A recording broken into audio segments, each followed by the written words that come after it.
Good Monday morning and welcome into the Worldwide Sports Radio Network. It is the Ryan Hickey Show right with you here, reacting to conference championship weekend. We have made it. 17 weeks in the books. Wild card weekend, or really this year, super wild card weekend, come and gone. Divisional round has happened, and now conference championship weekend is in the books as we have 250, or I guess that's regular season. I don't even remember the amount of games, but the point is we have one NFL game left this year in 2020. A tremendous feat for the NFL just to get to this point. And man, were we as fans, right, for all that we've gone through, really the last 9 or 10 months since the pandemic started, all the questions, the doubts, the concerns of will we have a NFL season? What would it look like? We have got it. And man, have we got a very entertaining playoffs to say the least. 2 incredible games. Congratulations to the Buccaneers and Tom Brady. We'll start with that in a second. Congratulations to Patrick Mahomes and the Chiefs. Those two advance down to Tampa Bay for Super Bowl 55. And we as fans are rewarded because, man, what a weekend it was for Conference Championship weekend. What a playoffs, really, it's been so far in the NFL, culminating with 2 incredible games last night. And we will get into everything because there is so much to talk about from both games last night. As a reminder, we're coming to you live, as we always are, for the Big Italy Pizzeria Studios, whether it's great pizza, hot heroes, or phenomenal dinners. Check out Big Italy Pizzeria in person in Medford, Joe's Pizzeria in Bayshore, or online wherever you are at Big Italy Pizzeria, or I'm sorry, Big Italy Pizza. Should know that by now. BigItalyPizza.com. So like I said, Tom Brady just continues to defy logic, continues to defy history. So he goes now to his 10th Super Bowl. But on the flip side here, we're getting to this in 15 minutes. Did we see the last of Aaron Rodgers in a Green Bay Packers uniform? I'll take you back to a conversation we had back in April discussing this very question. 9:40, we'll get to the Chiefs-Bills edition. Chiefs send a harsh reminder to the rest of the NFL. Weird how much disrespect they were kind of getting throughout this week leading into the game. And they sent a harsh reminder to the Chiefs and to they sent a harsh reminder to the Bills and the rest of the NFL in their 38-24 win over Buffalo to go to their second Super Bowl in a row. A common theme also yesterday. We'll get to this top of the second hour.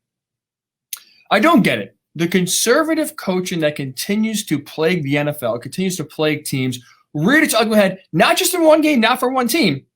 In both games, as both teams that end up on the losing side yesterday were victims of some cautious coaching that came back to bite them. 2 different situations. We'll obviously lay those out and explain or try to get to the bottom of the rationale that playing conservatively, playing not to lose, ends up working out, because I don't really see how it works out. 10:20 excited. We'll have Ben Leber, 10-year NFL linebacker, played for the Chargers, the Vikings, the Rams, now does a lot of great work for K-Fan up there in Minnesota and also part of the Minnesota Vikings radio team. He will react to both games, obviously being, in the division with the Packers going on, we discuss what's going on. He's played against Tom Brady. What the hell, honestly, at 43, how's he still doing what he's doing?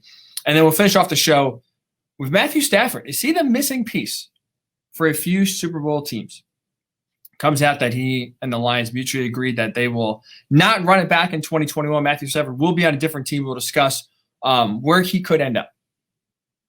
But before that, to start the show, to me at least, the biggest takeaway from yesterday was that Tom Brady does it again.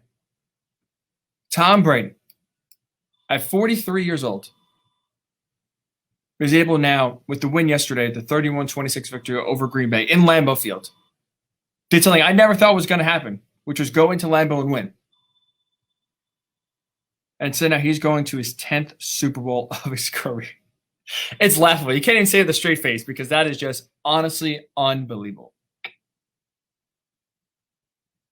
But outside, so now looking back at what yesterday's win means in Tom Brady's career, right? Because this guy has accomplished everything.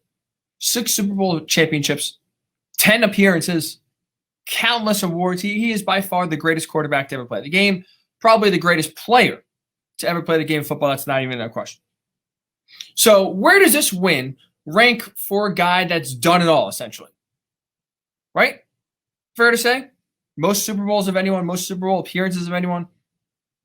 longevity-wise, still getting it done. He has done it all.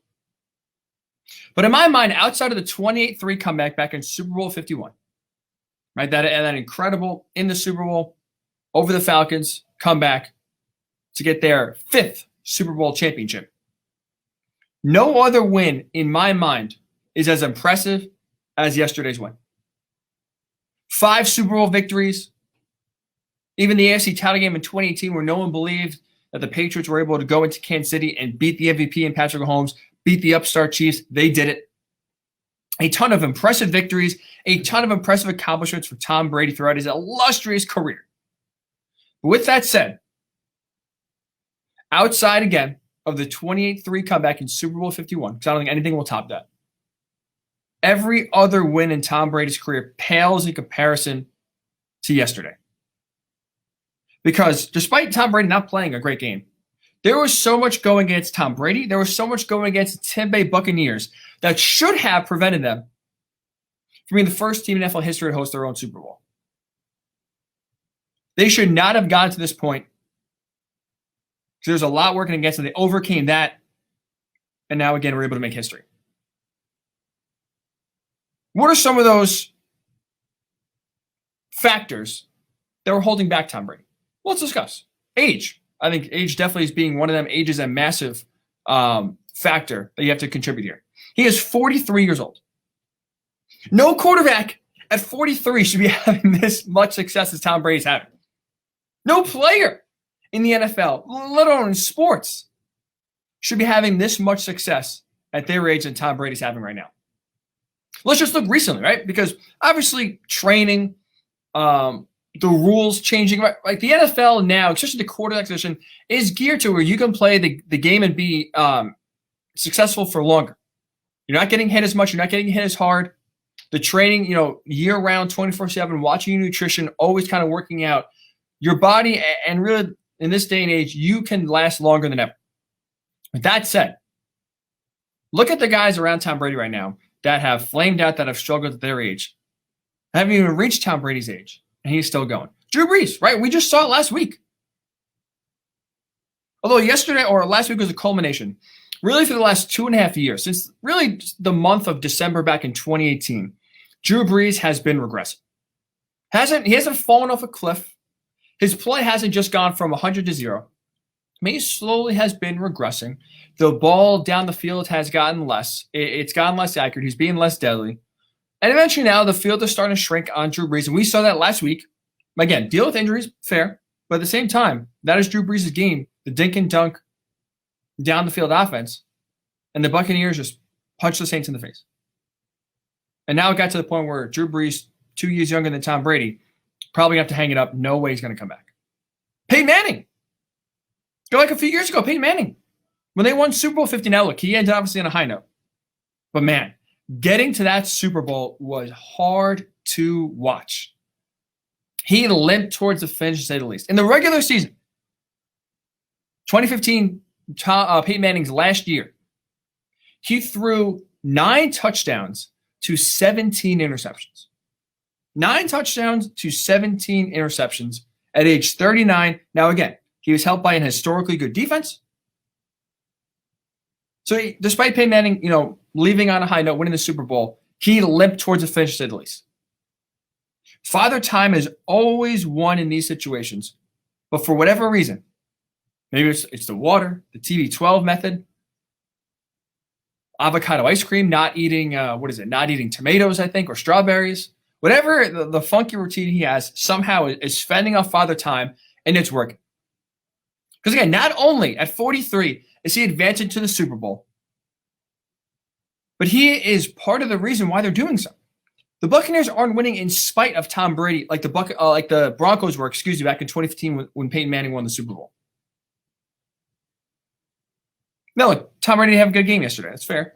But at the same time, you look at his postseason numbers, he has thrown this postseason alone against the Washington football team, against the Saints, and now yesterday against the Packers. He has 7 touchdown passes in those 3 games. When you look at the history of Tom Brady and his postseason success, the 7 touchdown passes in 1 postseason, 3rd most already of his career. Think about that. For how many times this guy's been in the postseason, easier for me to say, how many playoff games he's played in, to have already the third most touchdown passes in one postseason for Tom Brady's illustrious career, impressive as hell. So age working against him, should have held him back, didn't. How about circumstances? Right? Because let's look at what happened. Tom Brady, as we know, 2 decades of success in New England. Whether you want to call it one dynasty that won 6 Super Bowls, that's what I personally would call it, or you want to split them up into 2 because there was almost a decade gap in between the Super Bowl runs, where you had one dynasty in the early 2000s, another dynasty in the mid-2010s, whatever you want to call it, fine. Point is, Tom Brady had 2 decades worth of success, consistent success in New England. So leaving that and going somewhere else, where you're so used to a system, so used to a coach, so used to one way of doing things. Now you go somewhere else. Not only do you go somewhere else for the first time in 20 years, you are going somewhere else in the middle of a pandemic, where everything is wonky, nothing is normal, and your routine, the normal abilities in the offseason to work with your teammates, to build some continuity, build some familiarity, aren't there. But we had a truncated offseason, no OTAs, no mini camps, so you couldn't get some time again. You couldn't get familiar with the receivers before training camp started. Training camp obviously is truncated. It's different. It's shorter. It's less intense because of COVID protocols. There's no preseason games. So again, there was minimal opportunities for Tom Brady going to a new team to figure out Mike Evans' tendencies, to work with Chris Godwin, get Rob Gronkowski, Cameron Brate, Scotty Miller, and the rest of the receivers down there in Tampa Bay, get on the same page with them. I mean, it got to the point, as we remember, we saw the photos, we saw the videos, Tom Brady is illegally, because he wasn't allowed to do it, practicing on high school fields down there in Tampa to get some familiarity with the Bucs receivers. And obviously, because of the circumstances, wasn't able to get on the same page, and for really 3/4 of the year, that offense didn't really play well. They were not on the same page, they weren't clicking, and despite that, they still were able, when the going got tough, when the big game came, they still were able to get the job done. So winning on a new team when you go somewhere else after 20 years of success is difficult. It's very tough. Doing so with all the circumstances that were around you, even tougher, and they're still able to get it done. And honestly, finally, the last obstacle I'll say that they're able to overcome that I didn't think was possible, the opponent. I don't think there's a chance in how the Buccaneers were going to Lambeau Field and winning. You heard me on this show for, the last month, 6 weeks? Declare if the Packers get home field advantage, they are going to the Super Bowl. I don't think any team in my mind could go to Lambeau Field and win. A lot of dome teams, a lot of warm weather teams. Obviously, I overhyped the weather a little bit. But weather aside, you look at what Green Bay is doing on offense. Number 1 scoring offense in the NFL. They have the league MVP under center. Just last week, go back 1 week, they eviscerated that Rams defense, which was number 1 in the NFL in a ton of categories. 32 points up and down the field, made them look silly. And here, Aaron Rodgers, what did he talk about really almost since towards the end of November, early December? He talked about getting a home field NFC Championship game. He's played in 4 before yesterday. All 4 on the road. He was desperate. He wanted a NFC title game at home more than anyone else, more than anything. Well, he got it. And I figured him getting that, okay, there you go. That's going to, curtains. That's going to be well for the Packers. That's going to go well for Aaron Rodgers. And they're going to go on to the Super Bowl. But not so fast. Should have known. Because Tom Brady, until you actually kill him, he's not dead. He will keep coming back. He is like Teflon. Teflon Tom. Just when you think he's down and out, just when they are, he leaves New England, he won't have success down in Tampa Bay. This guy keeps on coming back and keeps on winning. So in my mind, because of the circumstances, because of the opponent, because of the age, everything working against Tom Brady and the Buccaneers, not to mention a new coach. How did I forget this? A new system. New England for 20 years. Dink and dunk, boom, 10 yards over the middle to Julian Edelman.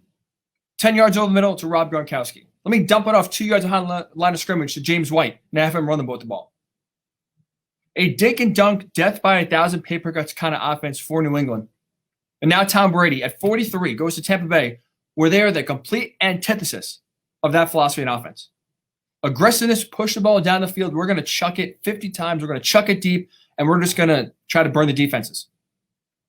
So not only Tom Brady learning a new system, playing new receivers in a new conference, he is doing something physically he hasn't been asked to do in 20 years. Throw the ball deep and do it consistently. At 43, he's still doing it. Still doing it. That's why, at least in my mind, outside of 28-3, which again, having that comeback on the biggest stage in football in the Super Bowl, nothing will ever, in my mind, surpass that victory. But outside of that, in my mind, this is the second most impressive win of Tom Brady's career, and he has won a lot. More impressive than any of the other Super Bowls he's won. More impressive than any of the other conference games that he's won, including just 2 years ago, 2018, that Chiefs-Patriots game was an all-time instant classic. Not many people thought the Patriots going on the road, taking on Patrick Mahomes, the league MVP that year in 2018, in Kansas City, that they're going to win that game. So even with that said, in my mind, yesterday was the second most impressive victory of Tom Brady's career because of the age, the circumstances he had to deal with this season, the opponent, the new offense, it all was working against Tom Brady's, all working against the Buccaneers, and they still got it done.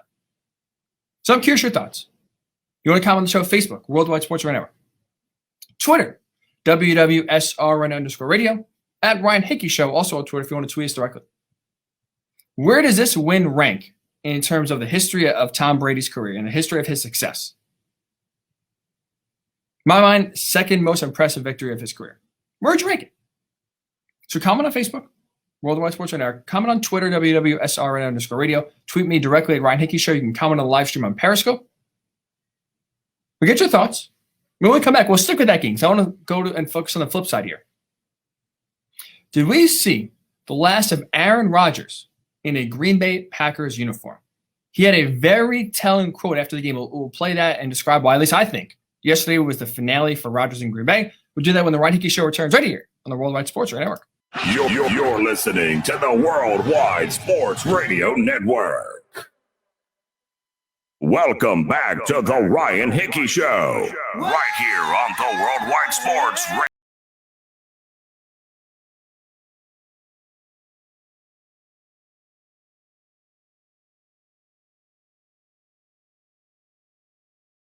To the Worldwide Sports Radio Network right here. It is the Ryan Hickey Show with you until 11 a.m. Eastern. Where does Tom Brady's win yesterday rank in terms of his career? Right? For the man, that has it all. Because that's what he has.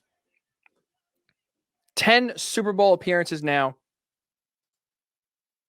6 titles already, 6 rings on his finger. What else do you give the man who has it all? And, well, you give him not only the opportunity to host and be the first team in NFL history to host their own Super Bowl in their stadium. Well, at least to me, you give him the second most impressive win of his career. 5 Super Bowl victories, not counting the 28-3 comeback back in Super Bowl 51. The countless conference championship games he's been to. Yesterday's win, in my mind, the second most impressive win of Tom Brady's career. With the circumstances, with his age, with everything else that the opponent that went along with it. That's why, in my mind, yesterday's win was the second most impressive win of Tom Brady's career. So I'm curious your thoughts. Facebook, Worldwide Sports Radio Network. Twitter, WWSRN_radio. Tweet me directly at Ryan Hickey Show. Where does yesterday's win rank in terms of Tom Brady's career? To me, it's the second most impressive win of his illustrious career. So we get your thoughts. Facebook, Worldwide Sports Radio Network. Twitter, WWSRN_radio. At Ryan Hickey Show as well on Twitter. But yesterday, I want to focus on the Packers side of yesterday's loss. Because I want to go back to a conversation quickly that I had back in April. We had right here on the Worldwide Sports Radio Network back on April 27th to be exact. That was our first show after the NFL draft. I went back on my notes and I will never forget discussing when the Green Bay Packers decided to trade up in the first round to draft Jordan Love, a quarterback. Despite going 13-3 last year, despite going to the NFC title game last year, they drafted for the future. They drafted a quarterback in the first round, a running back in the second round, two positions arguably that were the most set already for Green Bay. Didn't need any help in terms of if they want to win a Super Bowl this upcoming season. Those are the two positions you could avoid drafting. And I'll never forget sitting here that first show after the draft telling you, Aaron Rodgers, the clock is ticking. He had 2 years max left in Green Bay. I thought personally after the 2021 season is when he'd be traded. Because you don't trade up to draft a quarterback in the first round and then have him sit for his rookie deal, right? Not going to happen. Just unrealistic. You draft Jordan Love knowing, hey, we're going to have to make a tough decision down the road. And because of the way the fifth-year option works, you have to, declare it after year 3. Because the quarterback salaries now are going through the roof, you want to figure out what you have before you have to pay Jordan Love. I thought by year 3, he was going to have to be the starter. You're going to have to make a decision and get Aaron Rodgers out of there. Well, I was wrong about that. Because forget 2021 trading Aaron Rodgers after that season. I think yesterday was it. I think yesterday was the last of us seeing Aaron Rodgers in the green and yellow. Because obviously you get to this point, come so close, and hearing what he said yesterday in the press conference, at least to me, signals the beginning of the end. So in case you missed it, this is Aaron Rodgers. After the game yesterday, he was asked about his future. Here's what he said. A lot of guys' futures that are, uncertain, myself included. That's what's sad about it most. Getting this far, obviously there's going to be an end to it at some point, whether we make it past this one or not. But just the uncertainty is tough, and the finality of it all. There's a lot of guys' futures uncertain, including mine. He's not a free agent after this year. He doesn't have an opt-out in his contract where he can move out. He's under contract for a while. And he still said, my future is uncertain here in Green Bay. To me, that's the money quote. He's done. 2 reasons. There are 2 reasons after hearing that I think he is done. Number 1, doesn't it feel like Aaron Rodgers is one of those grudge-holding players, right? You hear him in the press conferences. He takes snippy shots. You see him on the sideline. If a receiver runs the wrong route or a receiver drops the ball, he seems very pissed. He seems like one of those guys that I think he has a long memory. He doesn't forget things. So I don't think he ever will forget the feeling he had back on draft night. After days before the draft, openly discussing with Pat McAfee on his show that, hey, the Packers have taken one skilled player since 2005 in the draft, and that was Aaron Rodgers.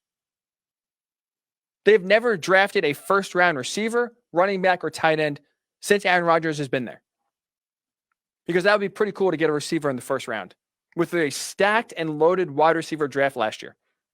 Seeing that outside of Devontae Adams, there was no one else reliable to step up for Green Bay for Aaron Rodgers to throw the ball to. And then instead for them to trade up and then trade up to draft a quarterback, already starting to think about the future, instead of focusing on a team that went 13-3 that made it to the NFC title game, hey, what can we do to ensure that next year we get to the Super Bowl? They started almost essentially signaling a rebuild, signaling that, hey, maybe that was our best shot. We're going to start focusing on the future now. I was shocked. I couldn't believe it. Aaron Rodgers, if I'm shocked here, I can only imagine what Aaron Rodgers was feeling seeing them call Jordan Love's name for the Packers pick. I don't think he's ever going to forget that feeling that he had. And for guys at that level, for that competitiveness, You take that personally, right? We always laugh about Michael Jordan. Oh, I took that personally. How he just created grudges in his own mind to help motivate him, whether it was players against other teams. He always had an edge. He always was motivated by something. Aaron Rodgers didn't need to make anything up. His team signaled to him that, hey, your best days are done. We don't think that we can win with you, so we're going to already start thinking ahead towards the future. So you put on a good front this year, right? Anytime he's asked about Jordan Love, he didn't make a big stink about it. He didn't say he was going to ignore him. He could have easily went the Brett Favre route. Because let's not forget, when Aaron Rodgers was drafted and Brett Favre was still on the team, that was an icy relationship. Let's just say Brett Favre wasn't going out of his way to show Aaron Rodgers some tips and tricks of the NFL. He wasn't going out of his way to mentor him, knowing that, hey, this guy's here to take my job in a year, in 2 years, whenever. So these Aaron Rodgers on the outside to the media put on a good front that, hey, I'm going to be, it's not Jordan Love's fault. I'll still mentor him. I'll still help him out. But deep down, I don't think he forgets. So if he now coming off an MVP season, where they go 13-3 again, where they again are a half away from going to the Super Bowl, I don't think now, not only will Aaron Rodgers forget that feeling he had a year ago, I think if he has the opportunity to force his way out and maybe almost deliver that feeling back to the Packers, I think he could. Matt LaFleur after the game said he would love Aaron Rodgers back next year. I don't think anyone on Green Bay is believing that this was Aaron Rodgers' final year in Green Bay. I don't think anyone expected him to have an MVP season. So now, if you're Brian Gutekunst, the general manager, if you're Matt LaFleur, the head coach, two guys that, hey, signaled before the season started, maybe we better start thinking about the future. Now you see Aaron Rodgers still has MVP for performances in him. I wonder now that if they start thinking, all right, we'll bring him back next year. We'll just keep Jordan Love on the bench and we will just roll with it and see what Aaron can do next year. I wonder, and I do believe, he has an opportunity now to deliver that blow that the Packers gave to him. He can deliver it back to the Packers. So if you can force your way out, demand a trade, I think he would do it. I think he will do it. Not to mention, as if he wasn't pissed at the organization enough for their decision to draft Jordan Love. Let's also not forget what happened yesterday. I mean, the lasting taste in Aaron Rodgers' mouth from the 2020 season was Matt LaFleur on 4th and goal from the 8-yard line, down by 8 points with just over 2 minutes left, decided he is going to trust his defense to get a stop and get the ball back, then he trusts Aaron Rodgers to get the job done and get the ball in the end zone. You don't think that was a little disrespectful in Aaron Rodgers' mind? And we'll get to that decision here in 20 minutes at the top of the second hour about the decision to kick the field goal. But let's not forget, the last thing Aaron Rodgers will remember about this 2020 season is his head coach believed in his defense more than he believed in him. That's a massive, massive feeling to have a lasting impact on the season. So that's number one. Grudge-holding player, I think if he has the opportunity to throw it back in the Packers' face after they threw it in his face last year, drafting Jordan Love, I think he will. And number two, let's look at the construction of the Packers as they currently are. They went 13-3, obviously, in back-to-back seasons, went to back-to-back NFC title games. Now, there's no denying this year, at least personally, this is how I feel, felt more legitimate than last year. Last year felt very fraudulent because they're winning games, absolutely. They weren't beating many impressive teams. They weren't blowing anybody out. They weren't even really good at anything. Their offense was average. Their defense was average. They really didn't do anything well, but they still won games. And that all came to a head in that NFC title game where just the 49ers blew them off the field. But this year they felt more legitimate. This year felt at 13-3 more real and not fraudulent like last year because of one reason. Aaron Rodgers. He single-handedly put this offense on his back. He single-handedly made this Packers offense a legitimate threat that it wasn't last year. At age 37, he threw for a career-high 48 touchdowns. Completed, a career-high 70.7% of his passes. So despite the roster being the same, despite the fact that the Packers didn't upgrade at receiver, didn't upgrade on the defense, ran it back essentially last year, and if anything, started to think towards the future in the draft, Aaron Rodgers still had the best season of his career. And he's going to win his third MVP trophy. So with that said, if you're Rodgers and you look at the team, you had your best season statistically of your career. And you still fell short of the Super Bowl. So why would you think this offseason, all right, the team is now all of a sudden going to try to go all in and winning a Super Bowl when they had the chance last year and didn't do so, when they had one eye on the future? You look at some interesting free agents that are out there. Corey Linsley, Robert Tonyan, Aaron Jones. If they don't come back, why would Aaron Rodgers come back? Why would you come back to a lesser team than you had when it took an MVP performance from Aaron Rodgers just to get to the NFC title game? If he doesn't play like an MVP next year, right? If he just has a pretty good season for Aaron Rodgers, but it's not MVP like it, it's not best quarterback in the NFL like. Does anybody think the Packers, as currently constructed, are winning a Super Bowl next year? The answer is no. No shot. So if you're Rodgers and you realize so much pressure is on you to get it done, but your team at the same time isn't giving you the resources or the opportunity to play at your best, why would you come back? Why not go somewhere else? Why not go to the 49ers? Playing Kyle Shanahan's system, close to home. Why not play for the Colts, who are a quarterback away, in my mind, from being legitimate Super Bowl contenders? How about the Saints? There are plenty of options where there are plenty of teams right now that are a quarterback away from being legitimate Super Bowl contenders. I think Aaron Rodgers sees that. And again, at least for me, because seeing how the Packers are currently constructed, remembering that feeling that he had when the Packers drafted and traded up to draft Jordan Love, signaled the beginning of the end. I think Aaron Rodgers remembers that, and those two reasons, at least in my mind, are why I think we saw yesterday the last of Aaron Rodgers in the green and yellow. I think he'll end up like Joe Montana, like Tom Brady, like Peyton Manning. We remember them for the incredible years they had on one team, but they finished their career elsewhere. Don't forget, I mean, even Joe Montana, forced out of San Francisco for Steve Young. There are plenty of examples, and I think Aaron Rodgers will be the latest to join the club, of legacy Hall of Fame player for one team, finish his career elsewhere. And the Packers did it to themselves. I'm curious your thoughts. Hearing Aaron Rodgers postgame say there's a lot of uncertainty with players on this team, including mine. Did we see Aaron Rodgers for the last time in a Green Bay Packers uniform? Comment on Facebook, Worldwide Sports and Eric. You can comment on the live stream. Twitter, WWSRN_radio. You can tweet us there. Tweet me directly at Ryan Hickey Show. Or comment on Periscope. Worldwide Sports and Eric is where the show is. So get your thoughts. Did Aaron Rodgers play the last game of his career for the Packers? And when we come back, the Chiefs send a harsh reminder to the Bills and the rest of the NFL that they are still the best team in the NFL. We'll discuss that next. It is the Ryan Hickey Show right here on the Worldwide Sports Radio Network. It's the Worldwide Sports Radio Network. Welcome back to the Ryan Hickey Show, right here on the Worldwide Sports Radio Network.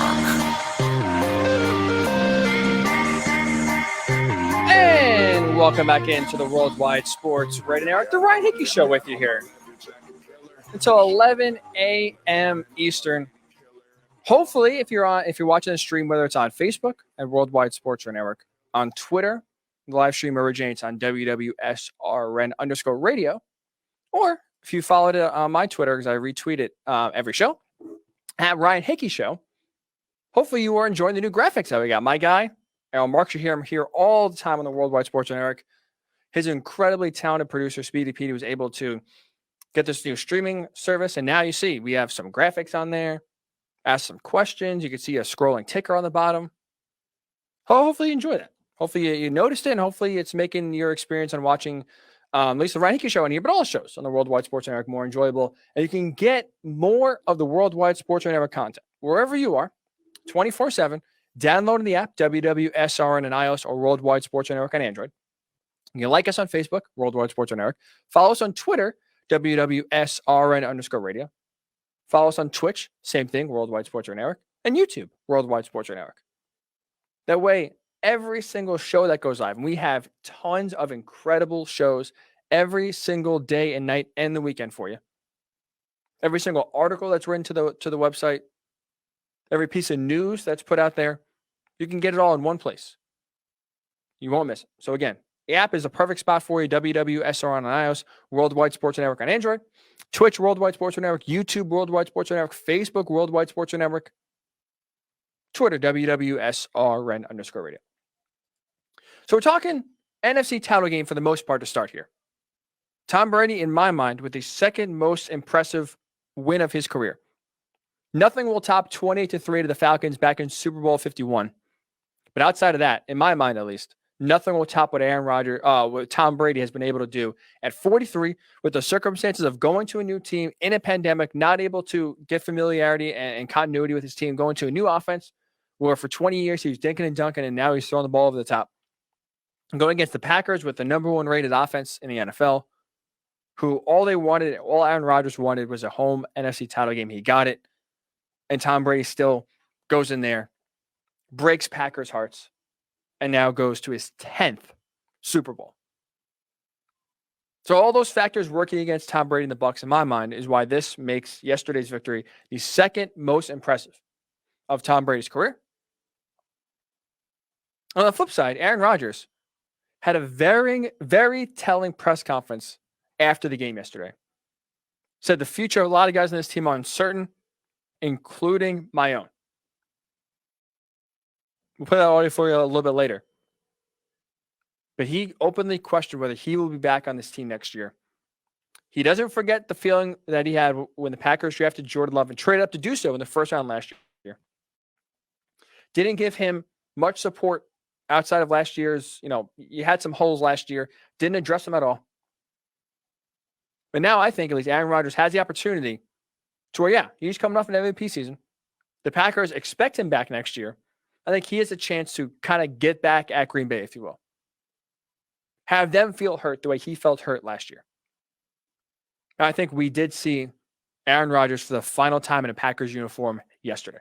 He'll be around next year. He'll be somewhere else. And I think he will still have a lot of success. And he has a lot of gas in the tank. I'm not telling you he's done.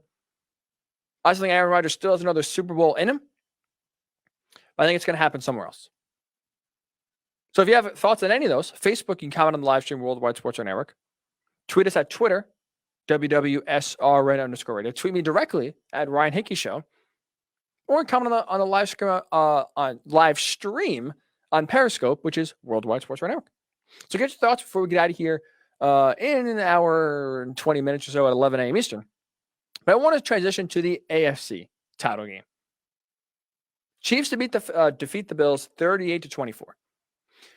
And my big takeaway coming out of this game is going to be very obvious. I'm telling you that right now. I'm getting out in front of it. It is not an original take. It is not one that you're not going to hear anywhere else. And it's going to sound very obvious. But with that said, yesterday, at least in my mind, the Chiefs reminded everybody why they're the best team in football. Not yours truly. I was a believer. I picked the Chiefs to go to the Super Bowl and win the Super Bowl before the season started. Never really doubted them. Picked them along the way. Wasn't concerned about some of their struggles and slogs that they had in the regular season. And I remember that this is a team that returned 20 of 22 starters from their Super Bowl win last year, running it back this year, and they are right back to no one's, at least not my own surprise. But weirdly, this week, heading to this game, there was a lot of disrespect towards Kansas City. It was really interesting to me how many people were so down on the Chiefs and so high on the Bills. I mean, look, I understand, and we'll say this out front.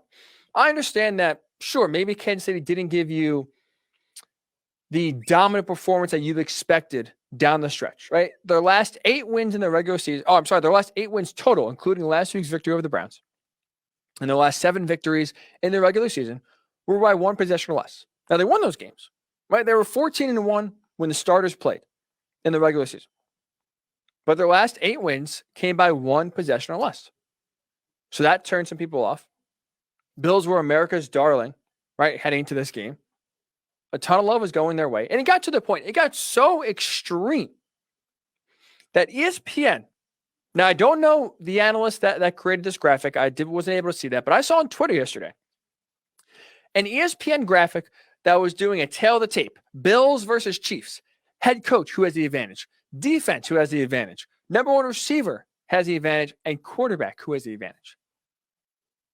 They gave the Buffalo Bills the quarterback advantage over the Chiefs. ESPN, whoever the analyst was that created this graphic, thought Josh Allen had the advantage over Patrick Mahomes. Josh Allen, a guy who's never won an MVP, never played in a Super Bowl, never won a Super Bowl MVP. Really, let's call for what it is outside of a very good, he had a great second half of the year. I'm not going to take anything away from him. You know me, I'm a little slow in the Josh Allen train. He had a great second half of the year. But the first 2 years, the first half of 2020, he's all right. Left a lot to be desired. Still a lot of holes in his game. But with that said, people were drinking the Kool-Aid. The last 8 games, people are going all in on Josh Allen and just forgetting what Patrick Mahomes and the Chiefs accomplished. It was incredible.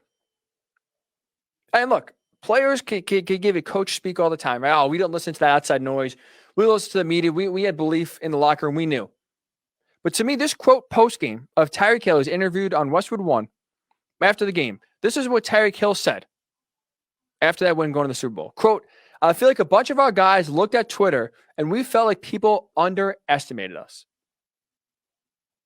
Chiefs knew the disrespect. Chiefs knew all the love the Bills were getting this week. And I'll ask this. I'll ask any of those Buffalo backers, any of those people that were feeling the Bills, that ESPN analysts that for whatever reason thought Josh Allen has an advantage over Patrick Mahomes. Did anyone forget, or did everyone forget, the Chiefs still have Patrick Mahomes, still have Travis Kelce, Tyreek Hill, and Andy Reid? Like, what are we doing here? That's why my biggest takeaway out of this game is that the Chiefs reminded everyone just how good they are. Very obvious. Not a hot take. Really doesn't take much analysis at all. But the disrespect, the doubt that people had heading to this game is mind-blowing. I don't understand where it's coming from. And all this disrespect, all this doubt, all this love for the Bills heading to this matchup, honestly, this reminded me so much of the 2018 Patriots run to the Super Bowl. And here's what I mean by that. The tables were turned. Don't forget, that AFC title game, right? Patrick Mahomes, 2018, his rookie, or his first year as a starter, I should say. 50 touchdown passes. MVP of the league. Chiefs are high flying. They have the top seed in the they have the top seed in the playoffs. They have the home playoff game at Arrowhead, chance to go to the Super Bowl. Big Brad, Tom Brady, and the Patriots come in there, not playing their best. Right, that was the year that, all right, Patriots, they're okay. There's another Patriots here, but they weren't dominant by any stretch. Tom Brady had his struggles. This was not a team that really anyone was picking to go to the Super Bowl. But I never forget this. Just hearing all that disrespect of all the love of Kansas City, because this was essentially roles reversed. Everyone was picking the Chiefs. Everyone was going with Kansas City, with Patrick Mahomes. This is their time. This is their team. They're going to take down the Patriots. And what happened? Tom Brady, New England marched into Arrowhead, tore their hearts out, won the game in overtime, went to the Super Bowl, won the Super Bowl. Tom Brady in that game reminded everyone who is still in charge. He and the Patriots still run the AFC. Until you beat them, you can't crown them. And at least in my mind, the way I felt about like the Patriots 2 years ago is how exactly how I felt about the Chiefs yesterday. Because sure, Josh Allen was playing great. The Bills are an awesome story. They are playing great, scoring a lot of points. This team is fun. Obviously, this fan base very much tortured, deserves, to be in the spotlight here, deserves to have some success. But with that said, until you actually beat Patrick Mahomes, until you beat Andy Reid, until you beat the Chiefs, let's show some respect on the champs. Let's give them their due respect. Let's not get crazy here, saying how the Bills have all these advantages over the Chiefs. It's crazy. It's ridiculous. So all that disrespect getting focused this week. And what did Patrick Mahomes do? Despite leaving last week's game earlier, obviously he had the concussion, or was in loose concussion protocol. Technically, I'm not sure if they technically is a concussion, but he left last week's game in the third quarter. And don't forget, he didn't play the previous 2 weeks. They had the bye, and then he sat out week 17. So after not playing for almost, 3 weeks? And not finishing the one game he played in 3 weeks? He still was unstoppable. 29-38, 325 yards, 3 touchdowns. Couldn't stop him. Doesn't rust. Who cares? Injuries, but doesn't matter. This guy still can't be slowed down. 17 touchdowns to 2 interceptions is now Patrick Mahomes' postseason career stat line. Think about that. 17 touchdowns he's thrown in the postseason, 2 interceptions. And people still think Josh Allen had the advantage at quarterback. It's crazy. And part of his game yesterday and what he did is the reason why this Chiefs offense is so hard to slow down. They took what the Bills defense gave them. Bills early on were playing deep. They're rushing 4, dropping 7, and they basically were dropping everybody back, not allowing Tyreek Hill to get behind them, and instead trying to force everything in front of them. So what did Patrick Mahomes do? So, all right, thank you very much. I'll feed Travis Kelce. Kelce finished the game 13 receptions, 118 yards, 2 touchdowns. Well, when that defensive philosophy started getting tiresome, started wearing on Buffalo, when they started coming up, being more aggressive, blitzing, what did Patrick Mahomes do? No problem. Tyreek Hill, here you go. 9 catches for Tyreek, 172 yards. So it didn't matter what you did. He took what the defense gave you. And once this Chiefs offense got rolling, as we've seen time and time again, they could not be stopped. First drive of the game, go 3-and-out. Right? Great stand for Buffalo. After that first possession, in which they went 3-and-out, Chiefs, if you don't count the kneel down right before halftime, which, come on, we're not going to count that. They had 6 scoring drives in a row. 6. And the only other time they didn't score either a field goal or a touchdown outside of the halftime kneel down was the end of the game when they ran the clock out. That's it. A 3-and-out, the first drive of the game. One play where they took a knee before halftime. And the final, 3 minutes or so when they ran the clock out to end the game. Those are the only 3 drives the Chiefs did not score all game. Yeah. Craziness. Can't stop them. It's a very obvious take that I'm giving you here. But for whatever reason, a lot of people were drinking the Bills Kool-Aid. And Patrick Mahomes with a very cool reminder that, hey, we still run the AFC. We still run the NFL. We can look sluggish. We can look slow. We won't look as dominant. But when we have to turn it on, they'll turn it on like that. And good luck to whoever's trying to stop you because it's almost impossible. So I'm curious your thoughts. Watching that game yesterday, what did you think of the Chiefs? Any doubt in your mind that they are the best team in the NFL? Because to me, there is zero doubt in my mind. So when we come back, we'll get your thoughts. Facebook, Worldwide Sports Network. Twitter, WWSR_radio, at Ryan Hickey Show, also on Twitter.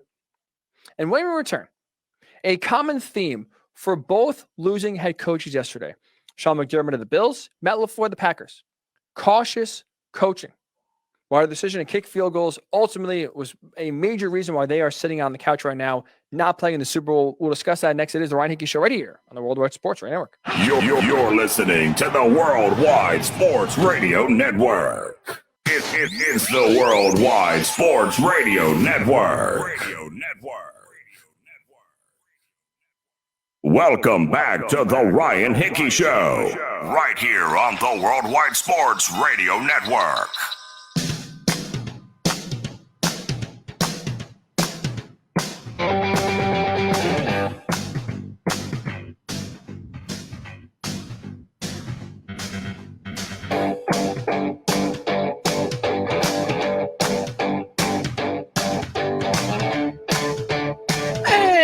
Welcome back into the Ryan Hickey Show right here on the Worldwide Sports Radio Network.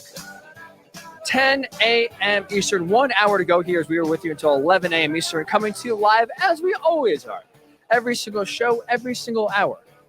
Brought to you right here by Big Italy Pizza. Because whether it's great heroes, phenomenal pizza, and great dinners, check out Big Italy Pizzeria in person in Medford, Joe's Pizzeria in Bayshore, or wherever you are at Joe's Pizza, or I'm sorry, BigItalyPizza.com. Second time I messed that up. I apologize. BigItalyPizza.com.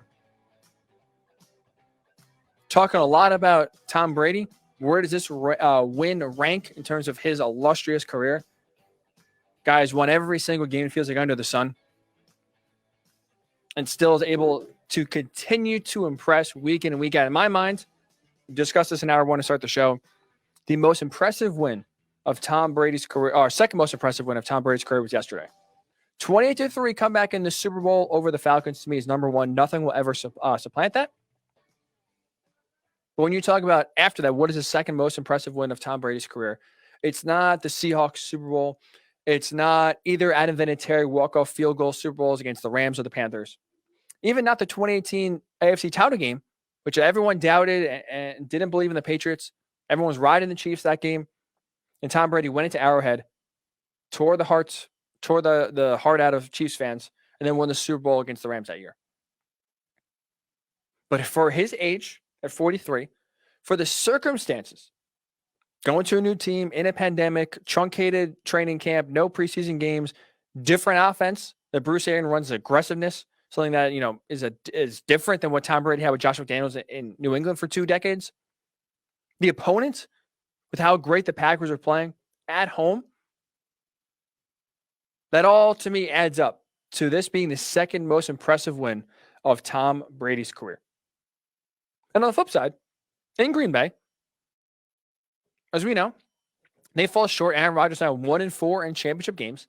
And he had a very telling quote post-game about how his future with a lot of other guys, it's uncertain. He is not sure if he'll be back next year.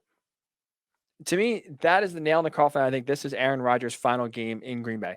I think this is the last we saw him was yesterday.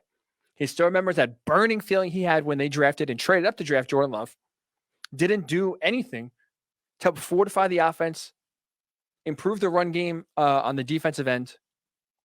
Instead, ran it back and relied on an Aaron Rodgers MVP season, one of the best, if not the best season of his career, to get them to 13-3, get them back to the NFC title game. Man, I don't see why they would do anything to improve the team again after they focused on the future and almost started a rebuild after last year's 13-3 performance. So I think Aaron Rodgers sees the writing on the wall, knows Jordan Love here, knows the coaching staff wants to get to Jordan Love sooner rather than later. I thought personally it was going to be after the 2021 season that they would move on from Rodgers, but it's looking more and more, and you hear Aaron Rodgers talk postgame, it's looking like 2020 was it. After hearing his postgame comments, I think this is it. I think we've seen the last of Aaron Rodgers in Green Bay personally. And the Chiefs, on the AFC side, send a harsh reminder to everyone in the NFL that, hey, they're still the best team. So any of those thoughts you have, Facebook, Worldwide Sports Network, Twitter, WWSRN_radio, at Ryan Hickey Show, also on Twitter. But I do want to talk about a common theme that happened yesterday that cost both the Packers and the Bills. And that is cautious coaching. Because in this analytically driven NFL now, right, where all of a sudden the numbers dictate what to do, and the numbers do favor aggressiveness, going forward on fourth down, trying to score a touchdown instead of a field goal. The numbers do indicate the more aggressive you are, the higher chance you have to win. In most cases. Obviously, that's not, the standard for everything. But in most cases, aggressiveness does pay off. But with that said, Sean McDermott with the Bills, Matt LaFleur said the Packers both decided to go conservative, kick field goals instead of going for the touchdown. And that is a massive reason why they are both now sitting on the couch instead of going and preparing for a Super Bowl down in Tampa. Both of them had very curious decisions to kick field goals at different stages of the game instead of trusting their offense. We'll start with Matt LaFleur and the Packers. Because his decision to kick that field goal down by 8 at the Tampa 8-yard line on 4th and goal with just over 2 minutes left, to me, was one of the most mind-numbing decisions you will ever see when it comes to kicking the field goal versus being aggressive and going for the touchdown. I couldn't believe it. As soon as they got down there first goal, I thought, all right, 4-down territory, 4 chance to get a field goal. Couldn't believe what I was watching as they trotted the field goal unit on there on 4th down. And what that signaled to the rest of the team and to Aaron Rodgers is that Matt LaFleur trusted the defense more than he trusted Aaron Rodgers. He trusted the defense to get a stop, get a 3 and out, get off the field, and get the ball back, compared to trusting Aaron Rodgers on 4th and goal from the 8-yard line to put the ball in the end zone. After the game, Matt LaFleur was asked about his decision to kick the field goal. Here was his explanation. I think anytime something doesn't work out, do you regret it? Sure. But we're always going to be process driven here. And the way our defense was battling, the way our defense was playing, we felt like it was the right decision to do. And it just didn't work out. Just didn't work out. Felt like it was the right decision to do, to trust the defense there. Well, I'm going to go out on a limb here and say one guy not happy with that decision to kick the field goal. One guy that thought that was a mistake to kick the field goal. Aaron Rodgers. He was asked about the decision to kick the field goal postgame. Here's his reaction. Well, I didn't have a decision on that one.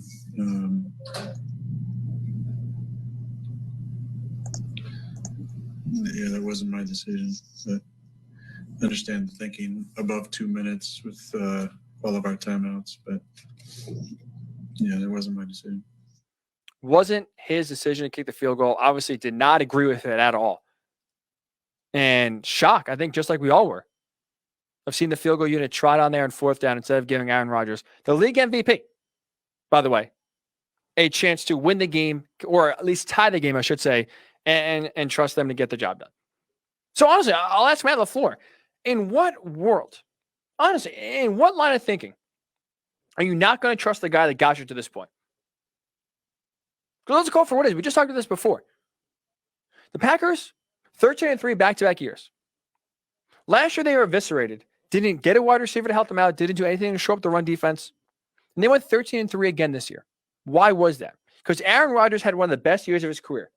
Coming into the season, now, obviously, I was wrong and in the minority in this thinking. I thought the Packers were going to miss the playoffs. They got a ton of breaks last year that helped them win 13 games.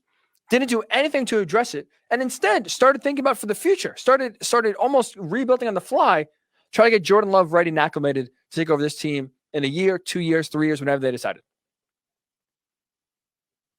So I wasn't banking on an MVP season coming from Aaron Rodgers. I'm not even sure the Packers were banking on Aaron Rodgers have this good of a year. But that said, he did. And he got you to this point where he led you to 13 wins. He helped the Packers get a first-round bye. He helped them get home field advantage throughout the playoffs. So why wouldn't the guy who got you here, why wouldn't you trust him to get the job done? Why are you forcing a defense that, sure, forced 3 straight interceptions of Tom Brady in the second half? Right? They got the job done. But that said, they also weren't a dominant defense yesterday. They weren't giving Tom Brady this offense fits. They weren't slowing him down. They weren't locking them up. I mean, they scored 31 points yesterday, the Buccaneers. And just before that drive, that ended on the Packers deciding to kick the field goal down by 8 to make it a 5-point game. The Buccaneers went on a field goal drive just before that. So they moved the ball down the field again and were able to have success. So I don't understand the logic and the thinking of trusting your defense more than you trust Aaron Rodgers. Not to mention, we look at the red zone efficiency of the Packers this year. The red zone, the Packers had the most efficient red zone offense in all of the NFL. They scored a touchdown on 78% of their red zone possessions this season. So they're not just getting there and scoring. They're scoring touchdowns. By far the best red zone team in the NFL this year. So are you going to rely on a defense that, sure, got a few picks, but for the duration of the year, wasn't that great? Was just okay at times? Or would you rather rely on your league MVP, your franchise quarterback, first ballot Hall of Famer, who leads the best red zone efficient offense scoring in terms of scoring touchdowns in the NFL? Yeah, I think that decision is easy. Mind-numbing that you give the ball back to Tom Brady and expect to see it again. So, Matt LaFleur, I don't know what you're thinking. At least if you're not going to get it, at least try to tie the game up. Give your offense a shot to have taken them off the field, giving the ball back to Tom Brady. And as we saw, they didn't get it back. And Sean McDermott, on the flip side, didn't make the same kind of mistake that Matt LaFleur did. But his conservative coaching throughout the entirety of the game yesterday doesn't allow you to beat the Chiefs. Now, I look back at my notes for this, and I'm actually shocked I said this earlier, to be honest. But week number 1, when we're doing quick hits, week 1 edition of quick hits on this show right here on the Worldwide Sports Network, reacting to the Chiefs-Texans game that happened week 1, right on that Thursday, said teams that play the Chiefs should never punt because the best defense and slowing down Patrick Mahomes is offense, keeping them off the field, scoring points yourself. And obviously that rang true throughout the entire year because guess what? When you have a quarterback as talented as Patrick Mahomes, when you have weapons as skilled as they are with Tyreek Hill, Travis Kelce, Clyde Edwards-Helaire, and Sammy Watkins as your third and fourth receiver, when you have such a genius as a head coach with Eric Bieniemy, with Andy Reid, with a coordinator, Eric Bieniemy, you're not going to get the Chiefs off the field much.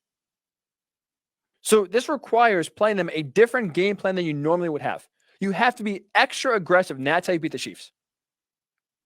But I guess for whatever reason, Sean McDermott must have missed that class. Must have been out doing whatever because he missed that day of coaching class. And they said, hey, to beat the Chiefs, you got to be aggressive. Because instead of putting the foot on the gas, trying to score touchdowns, trying to make the Chiefs uncomfortable, Sean McDermott thought, you know what? We're going to settle for field goals. Because as you know, as everybody knows, field goals beat the Chiefs. That's how you beat Kansas City. Forget scoring touchdowns. Field goals beat Kansas City. And decision to kick those field goals on back-to-back drives, one to end the first half, the second one on their first possession of the third quarter. Essentially ended the game. Game's over right there. Right before the half, long drive by the Bills. They're down 21-9. You had a 4th and goal from the 2-yard line. 21-9, you're down. Kick a field goal. Make a 2-possession game. Keep it a 2-possession game. Next possession, Chiefs get the ball, start the second half. They go down, kick a field goal themselves. Down 24-12. Bills, another long drive. They march down. 4th and 3 they face from the Kansas City 8-yard line. Again, you're knocking on the door. Knock, knock, knock. Here I am trying to get in the end zone. Kick another field goal to again take a 12-point lead down to a 9-point lead, which math majors, I'm not one, but this is simple math here. 9 points, still a 2-possession game. So 2 drives in a row. Sean McDermott opted to kick a field goal that made a 2-possession game a 2-possession game. Unbelievable. Like what we talked about earlier. But stopping the Chiefs, how it's almost impossible. Bills defense got 3 stops the entire game. First drive at 3 and out. Second time was a 1-play kneel down right before half. And the third time they prevented them from scoring was when the Chiefs ran the ball for the final 3 minutes and ran the clock out. So you kick field goals with the thinking that your defense is going to get a stop. But as the game was going, it became clear and obvious the Bills' defense wasn't going to get a stop. At best, their philosophy, best case scenario, was holding the Chiefs to a field goal.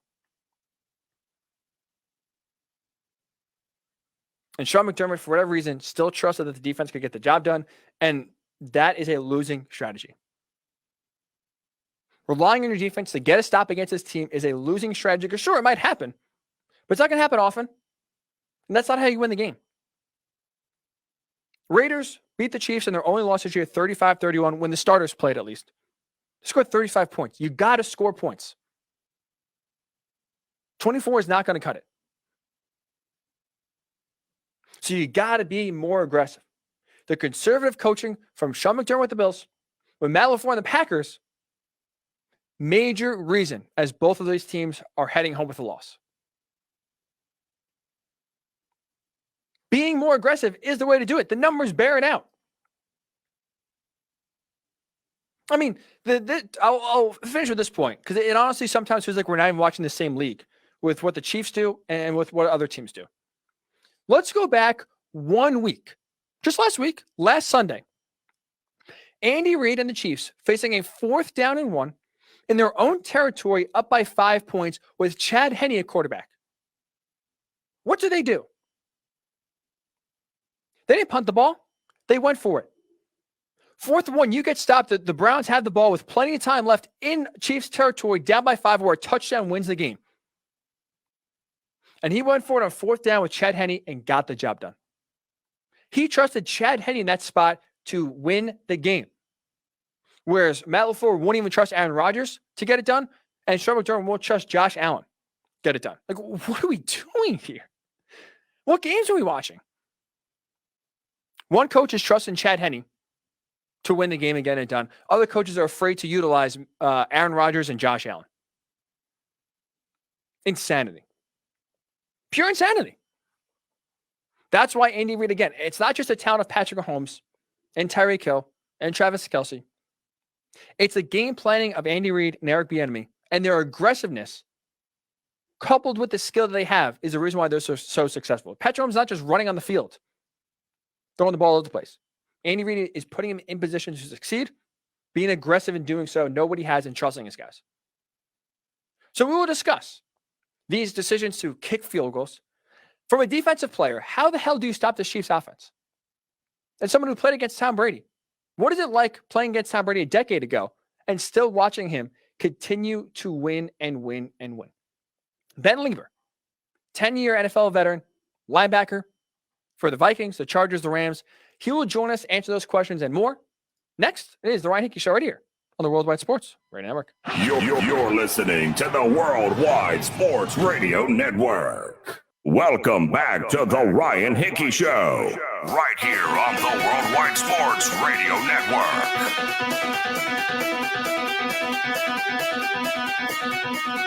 And we are back here on the Ryan Hickey Show, exclusively on the Worldwide Sports Radio Network, reacting to a ton of NFC Championship performances, AFC Championship performances. Tom Brady does it again. Patrick Mahomes with a harsh reminder for the rest of the league that the Chiefs are still on top. We have a Chiefs-Buccaneers Super Bowl down in Tampa Bay. A lot of questions coming to this game, really from both sides in both games. And I'm very excited for our next guest to join us here because someone who's played in the league, love to get his perspective because a lot of questions. It's almost like, we're watching some of this and it's just unbelievable. Someone who can bring a great perspective to this. Ben Leber, 10-year NFL veteran, defensive player, linebacker, Chargers, Vikings, and Rams. Now does a great job both for K-Fan up there in Minnesota and as a part of the Minnesota Vikings radio team. So he's seen Aaron Rodgers up close. We'll get to the Packers side in a second here. But it's Ben Leber. Thanks so much for giving us a few minutes here, Ben. How are you this morning? Oh, Ryan, I'm doing great, man. How you doing? We're hanging in. We're hanging in an awesome mood because just, obviously for what we've gone through this year with the pandemic and everything and all the questions that surround the NFL and so some doubts about, some games being postponed. How's the NFL going to get it done? And to get to this point where we have every single game in the books except for one. And not only that, especially the playoffs here, the last few weeks have just been, beyond incredible. It's, as an NFL fan, we have been blessed. Obviously, we've gone through a lot, but to have these playoffs be as good as they are, honestly, you can't ask for much more. No, you really can. And I think that's the thing, I think, when it's all said and done, and we're already kind of giving it some credence. But, everybody that's been involved in the scientific research, the testing, every individual franchise and the players and the coaches and training staffs, every single day getting tested, the monotony to get these games played for us as the fans and for the world for entertainment has been remarkable. And the thing that I love about this matchup and these matchups that we've seen through the playoffs, it's not as if it was, it's just a matter of attrition. Who's the healthiest team that's going to compete? And is Tampa going to get in just because, let's say, Aaron Rodgers or Devontae Adams or somebody tested positive for COVID and they were out? Like, nobody wanted a championship or even playoff wins with an asterisk. And you're like, well, these guys were out and this guy was out and these star players weren't playing. We didn't have to deal with any of that. Yes, we had a head coach that was out and we all understand that whole situation, but I don't think anybody can look at these games and say like, here's the caveat as to why, because of COVID. Everybody was healthy, and even in the middle of the season when the NFL had to move games around and adjust, teams were able to adjust, and I don't think the product fell off at all. That's a great point. Honestly, like I didn't even realize that, and especially when you watch college football, right? We've always had issues where some players weren't available, even the national title game. Ohio State is missing some players. That's a great point. You're right, because all of the players were there. Everyone thankfully was negative. And you're right, we don't have any controversy towards, to your point, a massive impact player on one side or another was out. And even to your point, with the Browns missing their head coach, they still won the game. So it's like even really that had an impact at all. So I want to ask you this, Ben, right? Oh, sorry, I didn't even interrupt you. You can go. No, go ahead. No, go ahead. So I was gonna ask, as a player, you've been in the league 10 years. You understand how tough it is, the grind it is to have success. Watching Tom Brady at 43 years old go to his 10th Super Bowl now. As someone, like you said, you've been in the game, you've faced Tom Brady. Like, what is just your reaction now, seeing just his success for 2 decades plus, going to another team, doesn't even matter. He's still having success. But just curious, as a former player, what's your reaction to just watching Tom Brady do it again on the big stage, despite his age, despite the circumstances that should be, in theory, working against him? I mean, it's phenomenal. I mean, I don't know how else you can place it. I mean, there's not an adjective for what we're watching. I mean, even when you say we're watching greatness, I feel like we overuse some of these buzzwords so much that I think it loses its luster. And, I think the greatest example is last night for me personally. We had a close family come over to watch the game. They've got an 11-year-old boy. And I just said to our friend's son, Danny, I said, Danny, I want you to somehow remember not this specific moment, but remember that we're watching something that'll probably never ever happen again when I talk about Tom Brady. I was like, it may not make much sense to you, but in our lifetime, I'm 42 years old. There's never been a player of this caliber with this much achievement and success ever.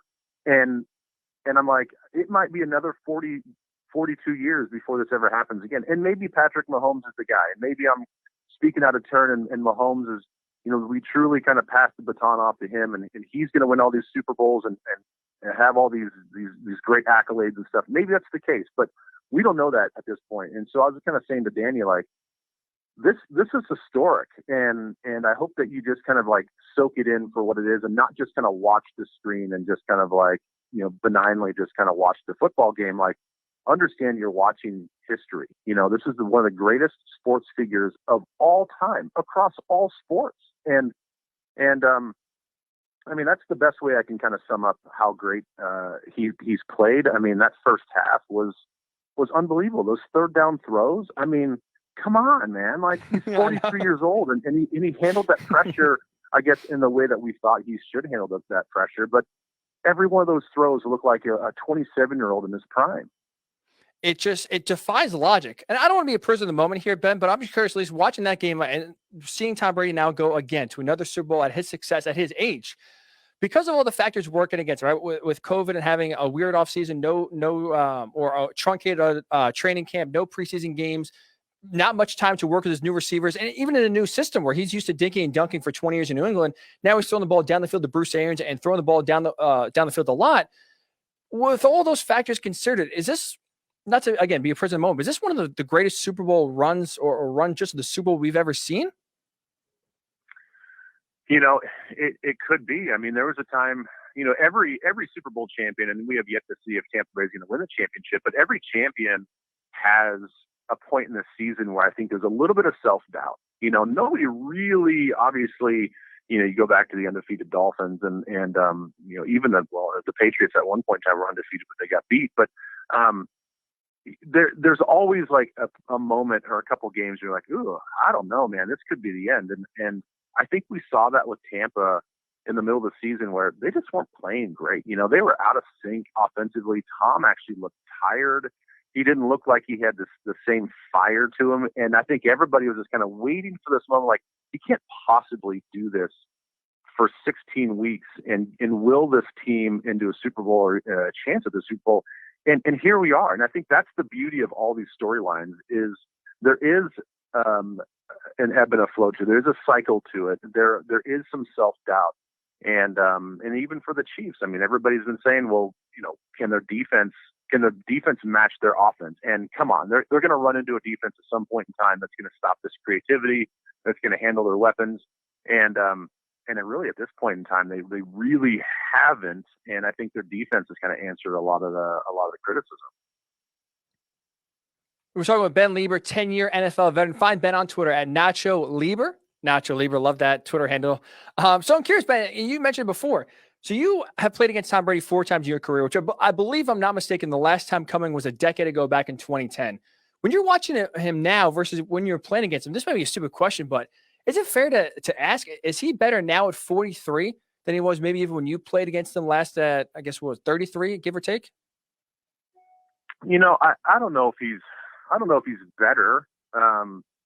He's certainly pretty much the same, and I think that says a lot. I mean, you all think that every time a player ages that he's losing a step and he's getting worse and he's going to fall out of the league. And I think that's a testament to him that he might not be playing better, but he's playing the same. It's the same standard of excellence that he's maintained for year after year after year. And I think he's a little bit less mobile, but I think we saw yesterday that he can still make every throw. He's still as accurate as ever. And I think that was the one thing, his arm strength surprised me yesterday, and has really surprised me throughout the season. As let's contrast that with Drew Brees. Drew was never a guy that had a huge arm. He had that shoulder injury. He came back even stronger, and then everybody's like, wow, he can actually really throw the ball down the field. And that's a testament to his rehab and his just maturing and getting stronger. But I think everybody knows in the last 2 or 3 years, I mean, he wasn't throwing the ball more than 5 yards past the line of scrimmage. Yeah, oh yeah. And then here's Tom Brady at 43 throwing the ball down the field as accurate and as deep as ever before. It's so. What do you think lends to that consistency? That's a fair point. Better, probably not. Obviously, physically, I mean, it's not the same as it was 10 years ago. But because you just mentioned Drew Brees, his decline. We've seen like before our eyes happen. Peyton Manning, the same thing, was hanging on by a thread when they went to the Super Bowl with the Broncos back in 2015. Is it the TB12 method? Is he drinking the avocado, or was it the avocado ice cream that he's eating? Yeah. What is going on that's allowed him to at least be consistent? Well, I do think that his diet and nutrition is played a part into it. I mean, I think, diet and nutrition has become such the X factor and the competitive edge that guys have been looking for a long time. And it's finally sort of come to the forefront about how important it is that these guys are taking that seriously. So I do think that across the league, I think, nutrition has become such a big deal, and it's certainly worked for him. And I also look at the way he sort of modeled his throwing motion. It's all technique. It's kind of poetry and motion. And I think that he's never relied on just his arm strength. He's relied on his mechanics, his foundation, the way his whole body works together to throw the ball. And so I don't think that he's had to rely just on arm strength alone, because if that was the case, I think you'd see the ball travel less of a distance. But you look at the way he throws, and man, he's just like, he's picturesque. Like every throw is like, bam, feet are set, hips, are moving in the same motion, and he's throwing with his whole body. And you contrast that with like Aaron Rodgers. Now Rodgers still has, the arm strength, and he still seems like he's young, and he still seems like he has it. But there probably going to become a point in time where his accuracy and his arm strength suffers because he throws off platforms so many times. Like his feet aren't set. One foot's in the air. It's like he's the guy that you don't want to teach your young kids how to throw football because it's just uncanny like anybody else.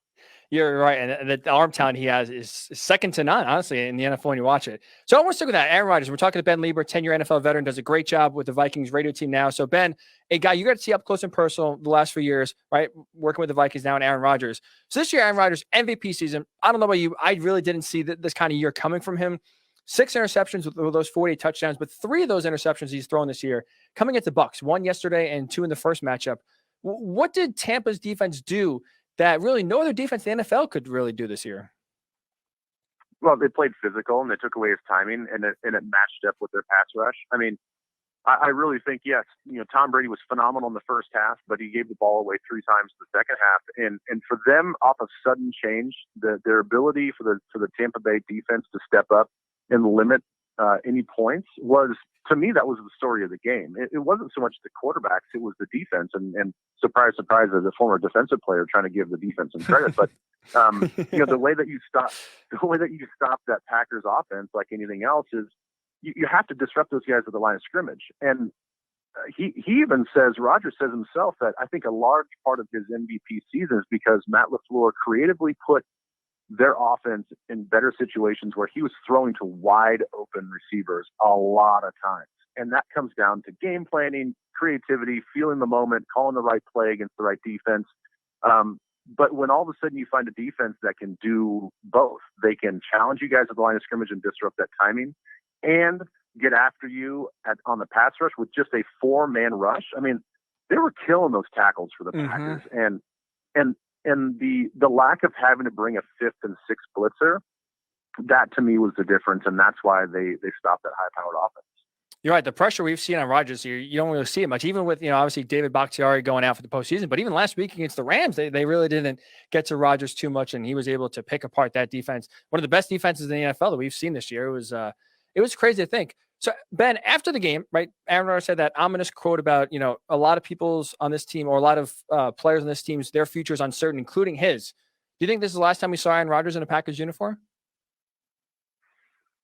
Well, considering he's in the NFC North and I cover the Vikings, yes, I hope this is the last time that I see Aaron Rodgers in a Packers uniform.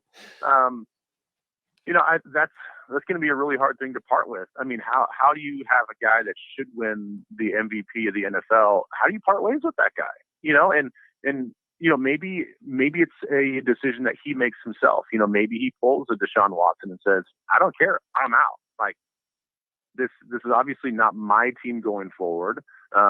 If there's any sort of off-season posturing where they want to get Jordan Love in there, then I would say, from a pride standpoint, and even from just a legacy standpoint, like, all right, I've done everything that I could with this franchise. You bolstered the defense. You went out and got some high price free agents a couple years ago.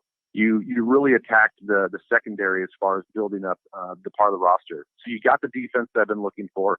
You added Aaron Jones and AJ Dillon. We got a little bit more of a consistent run game. We got a creative head coach, and we still lost.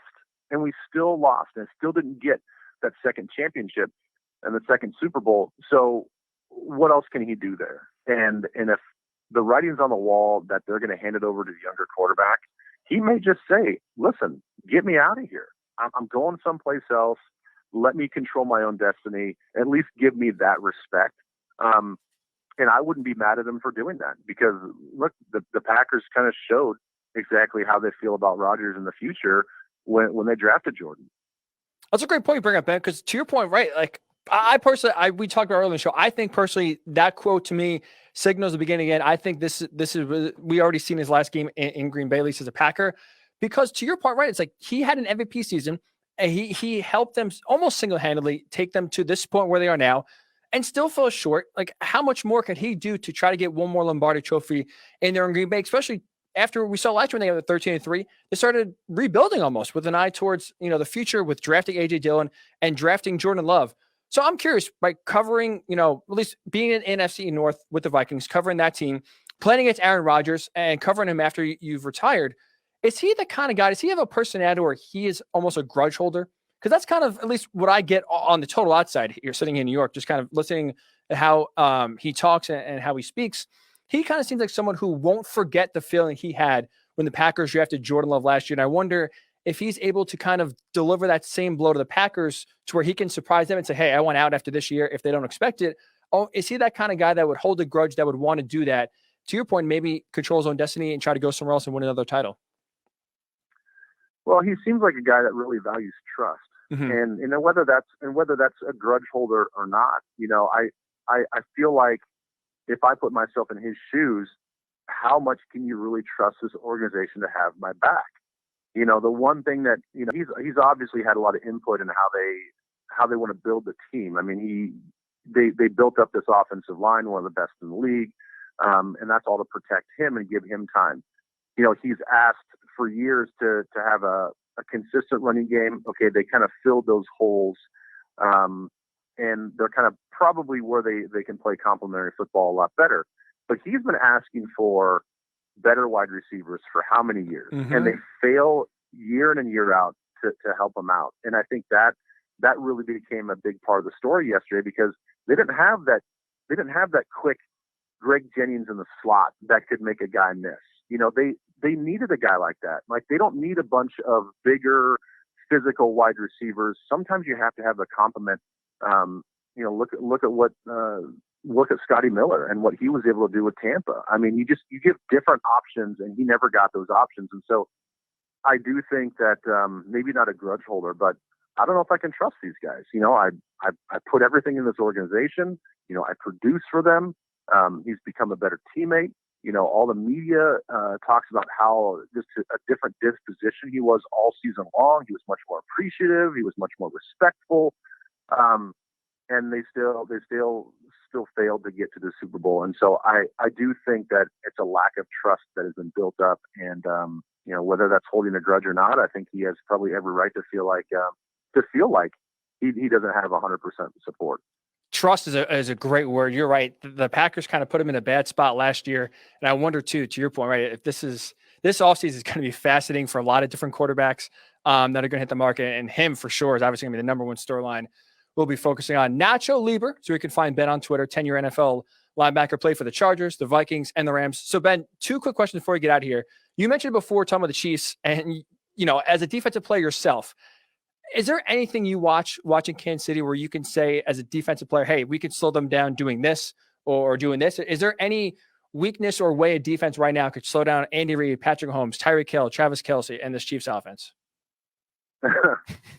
I hate to say no. I mean, I know that somebody has. I feel like the only way that you can stop them is to put them in a pressure situation and make them gut out a game for 4 quarters.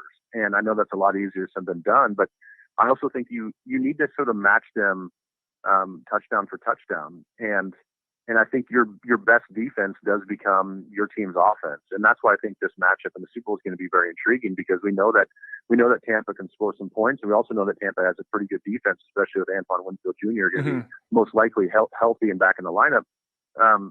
They have the physicality as far as the secondary to match up with Kansas City.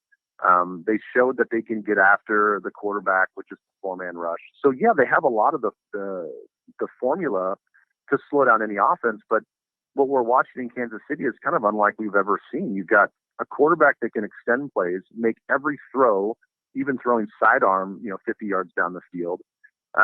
You've got Tyreek Hill, who is an amazing athlete that is kind of unguardable.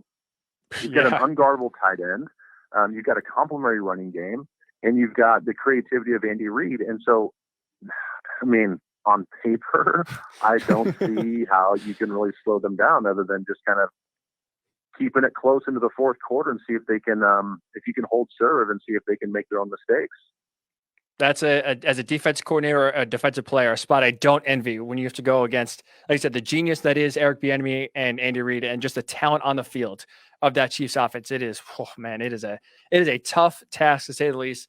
And then I want to finish with this. NFC North storyline wasn't, really part of at least the conference championship weekend, but Matthew Stafford and the Lions decided or mutually agreed to part ways this offseason. He's going to be on another team. Seeing Matthew Stafford covering him, playing against him, I'm curious, is he a guy in your mind that could be the missing piece to win a Super Bowl for a team, let's say like the Colts or the 49ers or the Saints? Is he that good in your mind to where he can come to a team that just is a quarterback away and help them deliver or at least be in contention for a Super Bowl? Yeah, I think so. I think he has that sort of talent in him. And I've always been a Matthew Stafford fan. When I played against him, when I watch him now, he has that toughness and grit, number one. I mean, I think he's going to win over any team because of his personality and for always laying it on the line. And yeah, he might throw an errant interception here or there, maybe not take care of the football the best, but he's also going to put you in a lot of positions to succeed. And, I kind of go back and forth. I'm like, does playing inside a dome that he's always played in at home in Detroit, does that matter to him? Does he want to go to a place like Indy where that you don't have to worry about the elements for at least, at least 8 games of the season? You've got a nice defense. You've got a nice young running back. You've got a nice offensive line. Is that the best place? Or is a place like Washington where, you've got, I think, a better defense. You've got a nice young wide receiver core that can really take the top off the defense. you've got a decent running game but you're also playing outside. And, you have to deal with an organization that has historically can't put things together and kind of step on their own tail a lot. So I don't know. I think those are the two teams that you'd probably consider the most, with Indy being number one. That's going to be, a Colts fan myself, but I'd love to have Matthew Stafford. I think he would be a great addition. I think he would put them in a legitimate shot to contend for Super Bowl. Very, very interested to see where he goes. And I'm very excited for him to have the opportunity, escape that Detroit situation, finally have a chance to compete for the first time in his career. He absolutely deserves it. That's going to be a lot of fun to watch where he does end up this offseason. Natural Leber, so you can find him on Twitter, 10-year NFL veteran, Ben Leber. Really do appreciate the time, and this was a lot of fun, and thanks so much for the time. Hey, no problem, Ryan. And I want to say this as a parting thing for Vikings fans out there. Think about the NFC North. If Aaron Rodgers is out and Matthew Stafford is out, and we all understand what's going on in Chicago with their quarterback situation, this division is the Vikings to win in 2021. Wow. By the subtraction. I love it. Of these quarterbacks. Calling your shot now, Ben. I love it. Vikings fans. It was a tough one, but hey, there is optimism right there. I love Ben Leber calling your shot on the way out. I appreciate it. Thanks so much. All right. Thanks, Ryan. Ben Leber, really do appreciate his time. Incredible insight. And I want to circle back to what he said about Aaron Rodgers and the trust factor. He highlighted it before. And we've seen the Packers now the last few years kind of not put the best positions around Aaron Rodgers to have him succeed. And I wonder, with the drafting of Jordan Love and now kind of having their season unfortunately come short of a Super Bowl yet again, is that enough of a distrust to force Aaron Rodgers to want to play elsewhere in 2020? And we will discuss that next. It is the Ryan Hickey Show right here on the Worldwide Sports Radio Network. It's the Worldwide Sports Radio Network. Welcome back to the Ryan Hickey Show, right here on the Worldwide Sports Radio Network.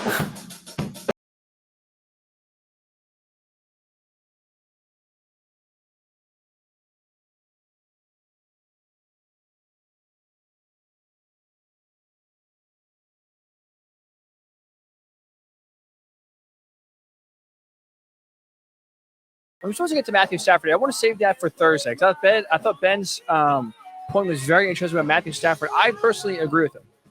I think he is the missing piece for a Super Bowl. But we'll save that more for Thursday. Kind of want to dive into a little bit more. And unfortunately, we don't have too much time left. A little long-winded when I talk, if you couldn't tell. So I did waste a lot of time. So my apologies. But I do want to circle back to at least what Ben said, which I thought was very interesting about Aaron Rodgers. After the game, and in case you missed it, we'll replay it again here real quick for you. But obviously a very brutal way to end the season for Green Bay and Aaron Rodgers. And at least, I thought heading into this year, personally, once the Packers drafted Jordan Love, I thought it was a 2-year window. I thought 2020, Rodgers would be the starter. 2021, Rodgers would be the starter. And because the cap hit goes down significantly after 2021, not to mention year 3, you want to figure out what you have in Jordan Love, right? The fifth-year option, the chance to use that is after year 3. So you got to know what you have at least for 1 year before you flex that option. So that they gave Aaron Rodgers 2 years, try one more title in Green Bay. It turns out, at least maybe I was wrong. So here's Aaron Rodgers post-game just yesterday discussing his future with the Packers. A lot of guys' futures that are, uncertain, myself included. That's what's sad about it most. Getting this far, obviously there's going to be an end to it at some point, whether we make it past this one or not. But just the uncertainty is tough, and the finality of it all. A lot of guys' futures are uncertain, including mine. That doesn't sound like someone who's coming back next year. That doesn't sound like someone who maybe even wants to be back next year, depending on how things progress in the offseason. So maybe a few guys like Aaron Jones, running back, who's a free agent. Corey Linsley, their great center, who's a free agent. If this offseason, the Packers focus again on more towards the future, trying to gear up for maybe, let's say, being competitive in 5 years, they could be competitive next year and win a Super Bowl.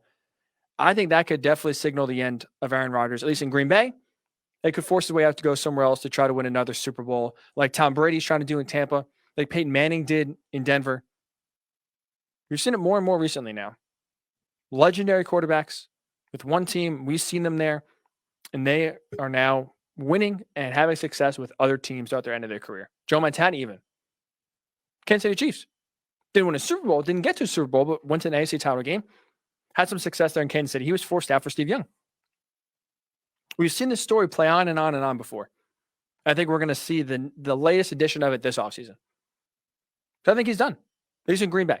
I think he'll play next year for sure. I don't think he'll be with the Packers.